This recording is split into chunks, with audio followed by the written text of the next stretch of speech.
Welcome to the second and final part of my tutorial on how to make a 3D printer using CD drives. If you haven't already seen the first part, make sure to check it out, the link is in the description. In the first part, we assembled the frame and attached the X, Y, and Z axes and wired them up. In this part, I showed you how to install the software, attach the 3D printer pen, hook up the power, and start 3D printing.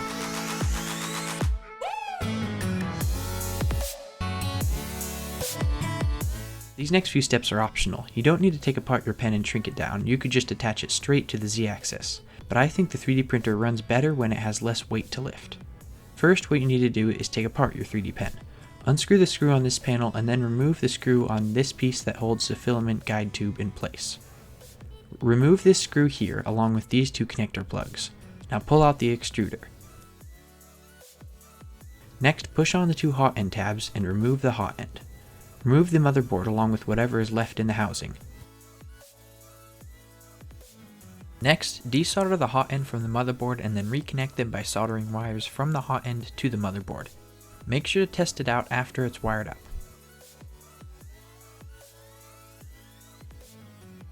Next, cut off the end of the 3D pen housing and attach the hot end to it.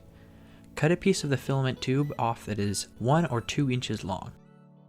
Place one end of the tube into the hot end and place the extruder onto the other end of the tube. Next, hot glue them together. Next, you need to hook up your 3D pen with the Arduino so that you can control the pen's forward extruder button with the Arduino. First, connect 2 wires to your pen's forward extruder button. Next, what you need to do is to get a transistor. You can use any transistor, but make sure to look up the pin layout for your transistor. Next, connect one of your button wires to the emitter pin on the transistor and the other wire to the collector pin. Next, connect a ground pin on the Arduino to the collector pin on the transistor and connect pin 12 to one side of the resistor and connect the transistor base pin to the other side of the resistor. In order to determine the value of your resistor, follow these steps. First, power up your 3D pen, but don't power up your Arduino. Make sure that the resistor is not connected to the Arduino yet. Next, connect the free end of the resistor to a ground pin on the Arduino. If the 3D pen turns on or starts extruding, then that means the resistance is too low. Continue to add higher value resistors until the pen no longer extrudes. Now take the resistor and remove it from the ground pin and put it in the 5 pin and power up the Arduino. If the 3D pen starts to extrude, then the resistance is perfect. But if the pen doesn't start to extrude, then the resistance is too high. Now you need to start stepping down the resistance until the extruder extrudes plastic. I ended up using 2 8K ohm resistors in series, so mine had a total resistance of 16 kilo ohms. Next, you need to connect your hot end to your 3D printer. I actually just used a couple random pieces of metal and a part of a Nintendo DS stylus which I hot glued to the pen and the Z-axis tray. Next, we need to hook up the power. So there are a couple of ways you can do this. Most people use the first method, but I prefer the second method. The first is where you take your 24 or 20 pin connector from your computer power supply, get a small wire and plug one end in here and the other end in here. If you're using a 20 pin connector, then you want to connect a wire here and here. Next, plug in wires to ground and 5 volt pins. Next, connect those wires to your stepper motor driver, ground, and 5 volt lines. So that's the first way of adding power. The second method, the method I used, is where you get a 12 volt wall power supply that has about 3 amps of current. I used a GameCube wall power cord because I had it lying around and it fit the qualifications. If you go to the eBay listing for the stepper motor drivers I used, you see that it says the power supply ranges from 7 volts to 30 volts. So the reason I chose a 12 volt power supply is because I wanted to power the pen at the same time and the pen runs off 12 volts. Now what you need to do is connect the power supply wires to the pen's 12 volt in and to the stepper motor drivers. I would recommend the second method over the first because with the first method you have to deal with a giant computer power supply for the drivers and a second power supply for the pen. With the first method you only need one power supply. But that's just all my opinion and you're welcome to do whatever works best for you. Now we are finally ready to install the software. First, you need to plug your Arduino into the computer. Next, download the appropriate gerbil hex file for your Arduino. I used version 0.8c for the ATmega 328 Arduino Uno. If for some reason when you click the link it doesn't download your file but instead links you to the code, just simply press Ctrl A on your keyboard to select all of the code, then click Ctrl C to copy the code. Next, open up a text editor and click Ctrl V to paste the code into it. Then simply save it as a .hex file. Next, download the Xloader software. Links to all of these downloads will be in the description. Next, using the Xloader software, select your gerbil hex file that you downloaded and select your Arduino from this menu and select the port which the Arduino is connected to. Next, click Upload to upload the software to your Arduino. Now we need a software to control your 3D printer, and that software that we will be using is Gerbil Controller. Download and install Gerbil Controller, select your Arduino port and click Open. Now you can plug in the power for your motor drivers. Once the drivers are powered up, you can use any of the arrow buttons on the side to control your motors. You can also click Spindle to make the pen extrude. If the motors are moving backwards, then you can go to Tools, then Options, and invert the axis of the motor that's running backwards.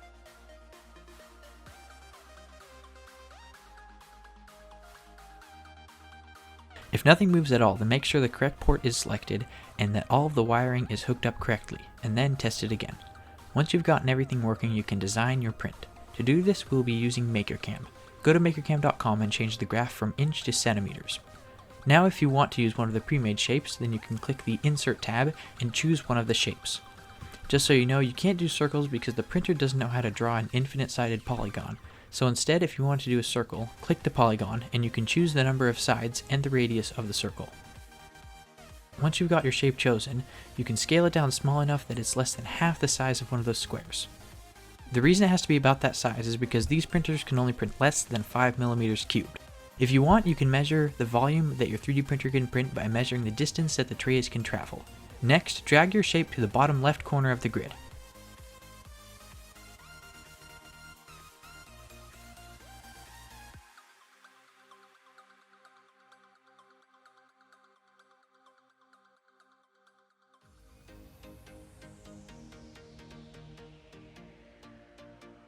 Next, select your object and click Cam, then Follow Path Operations. The tool diameter doesn't need to be changed, so you can keep that the same. The target depth is the height of the object, and I set mine to -2. The reason it's negative is because CNC drill machines only go down and not up. If you try to export it as positive, then nothing will happen. Set the safety height and stock surface to 0. Step down is how thick each layer will be. I'll be using 0.2mm, with the pen set at its lowest speed. If you want to use thicker layers, then you may have to increase the speed that your pen extrudes. The feed rate is how fast the machine prints.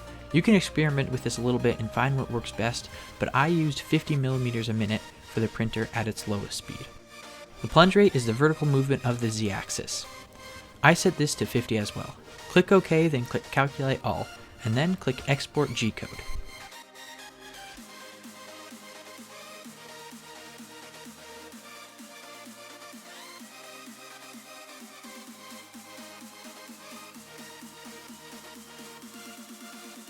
Next, open up the file with a text editor. Towards the top of the code, you can see that this line here sets the base level for the z-axis. You're going to want to set that as the height of your first layer, which is 0.2mm. Next, it runs this M3 command, which starts the extruder. We're going to want to move that to after the print has moved to the starting point, which will be right after the feed rate command. If you scroll down a little bit, you can see that this code here makes the printer move the z-axis back to 0. We want to get rid of this and instead stop the extruding motor, so replace this with the M5 command. An easy way to change this for the rest of the code is to hit Ctrl-H on your keyboard. This allows you to quickly replace certain letters or words with other letters or words. Type G0Z0 and find what, and type M5 and replace with. Next, click Find Next and then start replacing them until you get to the bottom of the code. Next, scroll back up to the top and start putting M3 after each feed rate command.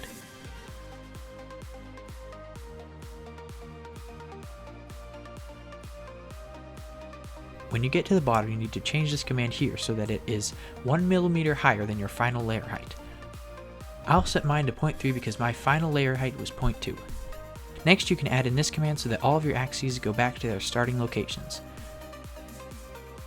Finally, delete all the negative symbols because we definitely don't want our machine going down instead of up. Now you can save your code. Power up your pen, feed filament into it, push it down so that it slightly touches the base plate. And then open up your gerbil software. Connect your Arduino and load that file that you made.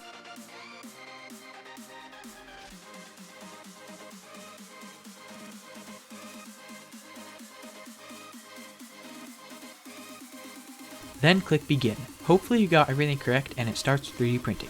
If it doesn't work, don't worry. It took me a long while to finish troubleshooting mine. Just keep checking your connections and watch my tutorials over again, and maybe even check out Tinkernut's tutorials as well. Thanks for watching. Make sure to like the video if you enjoyed and dislike it if you thought it was terrible. Comment below if you have any questions or comments, and I will try to reply to as many as I can. Adios.